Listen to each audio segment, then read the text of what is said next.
Inicialmente, quero agradecer ao Rafa, a Rosana e especialmente a Érica por insistir que eu mantivesse o capítulo, né? Fiz umas mudanças no nome, mas ainda não tenho nem o nome definido, em função... Quando eu vi o escopo, né, do novo livro e com os capítulos, eu vi o trabalho do Tiago Pires e do Jansen, e eu falei, eu acho que História Natural já era, né? E eu fiquei bastante relutante, confesso que achava que não tinha que fazer o capítulo, né? Aí conversei com o Jansen, de repente fundi algumas coisas, e ele explicou que a abordagem era diferente, mas quando eu li o capítulo dele, ele gentilmente cedeu o texto prévio, né? Aí eu tive certeza que eu não tinha que fazer o capítulo, né? Porque realmente, assim, se a gente olhar, parece que a história natural não importa mais, né? Ela tem pelo menos no escopo produtivista e da visão que a gente vê predominante, né? O mainstream, né? Que vai para o lado importantíssimo, né? Da questão do método hipotético dedutivo, e, enfim, a visão que predomina, hegemônica, diria, na ecologia, não tem mais espaço para o comportamento, especialmente para a história natural, uma ciência classicamente descritiva, né, que não trabalha muito no âmbito de elaboração e teste de hipóteses, né? Mas aí, conversando com a Érica e mesmo com o Jansen também, eu pensei, né, em mudar um pouco o título, né? E então, por que História Natural e Comportamento de Peixes ainda são relevantes? É um título possível. Esse é um pouco dúbio, né, no sentido, será que História Natural ainda é importante? E um outro título possível, né, Métodos de Estudo de História Natural e Comportamento em Peixes de Riacho, o que as planilhas não contam. Esse seria mais provocativo, né? Mas, enfim, isso ainda está em aberto e eu estou super, assim, receptivo a ouvir o que as pessoas podem falar, tanto no sentido de manter o capítulo ou eventualmente adaptar para uma nova realidade, né? Mas, enfim, então eu estruturei o texto de uma maneira um pouco diferente e eu começo a contar uma história, né? E a história é minha com o Ivan, em 1987, buscando um local de campo para a Virgínia Uieda, que era a doutoranda do Ivan, uma das primeiras orientandas dele na área de peixes, né? Nós estávamos mergulhando em Pissinguaba e o Ivan viu o comportamento de Deuterodon, que ele se deita, né, para se alimentar, para fazer poda e pastejo. O Deuterodon, então, todos nós sabemos, um lambari que nada com o corpo comprimido, enfim, látero comprimido, e aí, na hora de se alimentar, ele deita, né? Essa visão de alguns minutos ali que o Ivan olhou para esse comportamento, ele, na hora, associou a morfologia, né? Já que o Deuterodon tem a mandíbula, a maxila alongada, né? E os dentes diminuindo progressivamente, diferente de Astyanax, né? E nós fizemos ali, então, algumas anotações, chegamos até a fazer um resumo de congresso, mas isso ficou parado e nunca associamos isso, né? Nunca publicamos isso, né?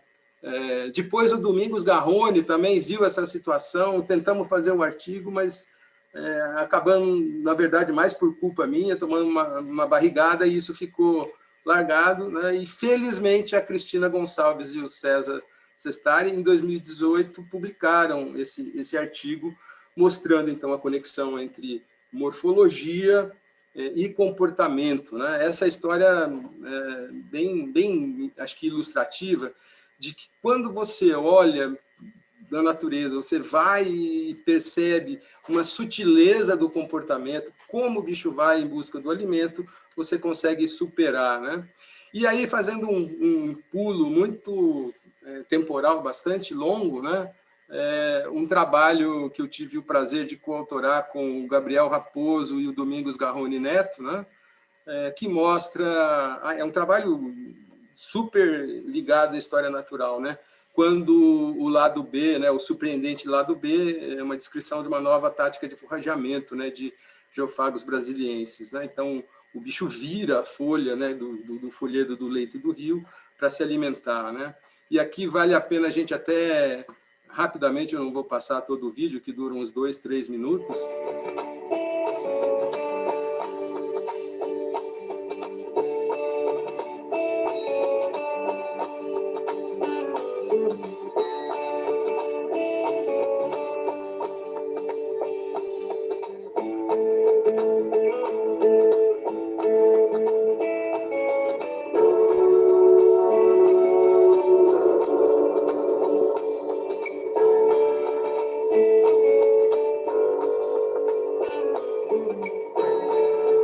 o peixe vira a folha, né?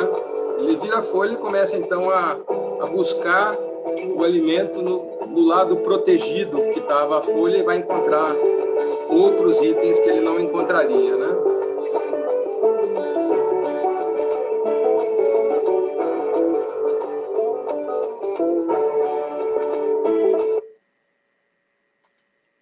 Então, esses dois exemplos, eles colocam aí num plano, desde lá do passado e do presente, algumas possíveis abordagens, né? Então, o capítulo começaria com essa abordagem de como você pode perceber nuances e detalhes do comportamento, associando especialmente com a forma de busca, mas também com a metodologia, a morfologia do animal, né? E na segunda parte do capítulo, ele teria, então, uma maior afinidade com a versão original, né, de 1999, em que foram explorados muitos dos métodos para criação de protocolos de observação, de documentação. E nesse contexto, acho que vale a pena a gente lembrar, né, da revolução que houve, especialmente nos equipamentos de registro, né, de imagem e nas mídias, né? Então, um cartão de 128 gigas hoje é comum no mercado, né? E ele grava 4 horas de vídeo Full HD ou 1 hora de vídeo 4K, ou faz 12 mil imagens, né? Diferente do que era em 99, quando a gente tinha um cassete, né? Um tubinho de filme 135 que fazia apenas 36 imagens, né? Então, explorar os aspectos metodológicos é a segunda etapa, né, do capítulo, né? E nesse contexto, acho que vale a pena, o Ricardo falou que não lembrava, eu mudei para Bonito em 2000, mas comecei a trabalhar em Bonito em 1994, né? E aí, então, os ambientes se mostraram muito favoráveis, né, e muito adequados para a gente explorar, né? E aí, um dos trabalhos pioneiros, né, que a gente fez, eu com o Ivan Sazima, em 1999, no mesmo ano do lançamento do nosso primeiro livro, que mostrava, então, a associação entre peixes e macacos, né? E foi um trabalho publicado na Ichthyological Explorations of Freshwater, e a gente não tinha uma grande perspectiva. Até cheguei a ouvir, né? Puta, que trabalho esquisito, né? O Ivan Sazima e o Sabino fazem uns trabalhos muito esquisitos, peixe com macaco. Mas, enfim, essa história, ela rendeu muitos desdobramentos que eu considero positivos, né? Porque os pregos são muito abundantes na região e quando eles derrubam a comida, as piraputangas seguem, né? E essa história, esse comportamento e essa interação gerou um conjunto de possibilidades, né? Além do artigo publicado na revista científica, eu fiz uma nota na National Geographic Brasil em 2000, junto com o Luciano Candizani, e isso deu uma visibilidade para além daquilo que a gente está acostumado né? E foi, então, gerando várias formas de atração para um tema, né? Que aparentemente meio bobo, né? Mas que gerou trechos de documentários da BBC, da Discovery, da NHK, do Globo Repórter, enfim. Né? E ele também virou um pedaço de um livro da professora Sônia Lopes, né? O livro, a série da editora Saraiva, de ensino médio, e ela usa essa historinha, então, para contar. Então, esse livro, reproduzido aí a centenas de milhares, está nas escolas, contando uma cadeia alimentar, né? Uma interação trófica de riachos, né? No Brasil. E essa história, então, seguiu, né? Atualmente, ela fez parte de vários documentários da BBC, e em um novo que está em produção, uma nova série, o Green World, mostra, então, o apelo que esse tema acabou tendo, né? Da piraputanga que salta e que vai buscar o alimento fora d'água. Então, nesse contexto, a ideia seria explorar bastante como são construídas as narrativas baseadas em história natural e comportamento, né? Que é algo que transcende o trabalho que a gente faz habitualmente na academia. E aí, na etapa final do capítulo, a ideia é, então, explorar comportamento e conservação, sustentabilidade e ecoturismo, tomando todo o cuidado para não sobrepor ao capítulo que a Carla vai fazer. A ideia, então, aqui é mostrar, por exemplo, da história natural aos indicadores de turismo sustentável, né? Como que isso é feito tanto no âmbito de estudos de comportamento alimentar, quanto de cuidados parentais. Esse trabalho foi publicado na Neurotropical Theology, acho que foi 2014, se não me engano, né? Então, mostrando o impacto do ecoturismo, tanto em Moencausia bonita quanto em Crenicicla lepidota. A gente mediu níveis de glicocortisol e aspectos do comportamento em áreas com turistas e em áreas sem turistas. E, finalmente, aí, em 2017, a gente fez uma grande... compilamos, né, sobre turismo e peixes, e certamente os peixes de riachos aparecem com bastante destaque nesse livro editado pelo Daniel Blumstein, da Universidade da Califórnia, e publicado pela Springer em 2017. Então, essa interface, né, com a aplicação e com o desdobramento da história natural e comportamento como fontes, né, de inspiração para outros temas que vão, então, usar as métricas da etologia para criar indicadores. O Fabrício Tereza trabalhou com isso também, lá na região de Bonito. A gente acabou fazendo alguns trabalhos nessa linha, e o Fabrício Tereza, a Lilian Casati, e eu temos alguns trabalhos. O Kiko Langiani também é autor de um dos artigos, né? E nesse cenário, eu acho que os riachos, eles têm não só em Bonito é um lugar privilegiado, mas existem outros cenários e outros ambientes que podem ampliar a percepção pública da biodiversidade em relação aos ecossistemas aquáticos, as interações, a questão de conectar pessoas e peixes, né? Mostrando, então, o quanto os riachos podem prover serviços ecossistêmicos na categoria dos serviços ecossistêmicos chamados culturais. Esse é o lugar que a gente mais trabalha lá na região de Bonito, o Rio Olho d'Água, na fazenda Cabeceira do Prata. E, recentemente, um pouquinho antes da pandemia estourar, a gente tinha colocado uma placa com os nomes, não só de peixes, mas de alguns organismos, de outros organismos também, da fauna do rio, né? E é isso, eu acho que as pessoas que entram num rio como esse, lá na região de Bonito, elas passam a entender os ecossistemas, mesmo qualquer pessoa, né? Não só os biólogos, né? Passam a entender os ecossistemas aquáticos como ambientes ricos, que têm uma enorme biodiversidade, que normalmente não é percebida, seja porque os rios são barrentos, seja porque os rios são de água preta, seja porque poucas pessoas em geral, conhecem os ambientes. Então, a história natural teria essa, digamos, essa propriedade de sensibilização e de mostrar componentes da biofilia, passíveis, inclusive, de serem explorados como testes, né? Assim, esse, incrivelmente, é um dourado que entra nos riachos de Bonito, né? Os riachos de Bonito, eles são um pouco diferentes, eles já nascem com um volume grande, mas mesmo com lâmina d'água de meio metro de profundidade, é muito comum ver dourados entrando, né?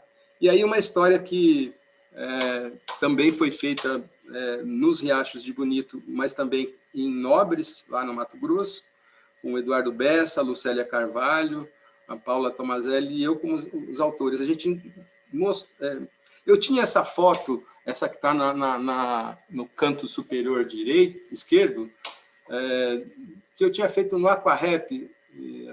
Eu e o Flávio Lima, a gente passou algumas redes no Pantanal, lá na região da base da UFMS, e quando a gente vê, tudo Piraputanga, tudo Piraputanga. Quando a gente começou a olhar com mais cuidado, nós percebemos que não eram só Piraputangas, e que tinham, junto, na mesma redada, vieram juvenis de dourado, né? E o dourado juvenil, ele não é dourado, ele é prateado, e a gente, putz, que está... Eu fiz essa foto, que está na letra A, aí eu fiz essa foto e guardei. E depois a gente começou a observar os dourados nadando em Bonito e em Nobres, e eles, então, eles entram nos cardumes de Piraputanga e fazem o ataque, principalmente a caraciformes de pequeno porte, saindo do meio do cardume de Piraputanga, né? Então, o cardume de Piraputanga funciona como um abrigo e eles ficam ali, então, camuflados, né, e miméticos das piraputangas. Então, é uma explicação evolutiva aí, e comportamental, entrando um pouco no cenário do capítulo do Tiago e do Jansen, né? Tem alguns componentes de reprodução, essa é uma imagem de uma sequência, né, umas 20 imagens, mostrando o dourado estimulando a fêmea para a desova, né? E tem foto, na sequência, tem foto da desova, a gente deve fazer uma nota sobre isso, né? E o que é legal, assim, que no meio dessa história de faz ou não faz o capítulo, eu recebi em um grupo de WhatsApp, formado por biólogos, né? Que a revista Ecology and Evolution, ela lançou agora, recentemente, né, uma categoria de notas de história natural, né? E isso, então, reforça, acho que a ideia da gente manter o tema dentro do livro, né? E aí a interface, então, de conservação dos ecossistemas aquáticos, isso é lá na região de Bonito, com as pressões do agro mal feito, né, detonando os ecossistemas aquáticos, né? E aí, para fechar, a questão da gente viver, na minha visão, um momento histórico muito desafiador, né? E como que, ao divulgarmos adequadamente para públicos diversos as múltiplas facetas da biodiversidade, seria, então, estratégico, né, para atrair as pessoas para a causa da conservação da biota aquática e até impactando em novos modelos de desenvolvimento mais respeitosos à natureza, né? Fazendo aqui uma propaganda da Plataforma Brasileira de Biodiversidade e Serviços Ecossistêmicos. Recentemente foi lançado, né, um diagnóstico sobre os serviços ecossistêmicos providos pela água, né, relacionados ao bem-estar humano. E certamente os ambientes de riachos entram como provedores dessa característica, né, de serviços ecossistêmicos culturais. E aí o tripé educar, inspirar e conectar seria, então, um mote final, né, do capítulo. Só mais um detalhe, né? Isso aqui é um artigo que a gente publicou, tem vários coautores assistindo a essa apresentação hoje, mas ele foi liderado pelo Walter Azevedo, né? E o Walter Azevedo Santos, ele tinha essa concepção, e até cheguei a mostrar isso para o Jansen e para a Érica, né? Acho que a gente podia usar um pouco da estrutura que a gente pode conseguir para mostrar a mesma imagem vista por um cientista, né, como bem informativa, precisa, mas essa mesma imagem, o mesmo conteúdo trabalhado por um designer, né? E como que isso, então, pode melhorar a qualidade daquilo que a gente vai fazer, especialmente quando a gente tiver infografia a ser tratada, né? Então, acho que é isso. Não sei se eu escapei muito do tempo aí, Rafael.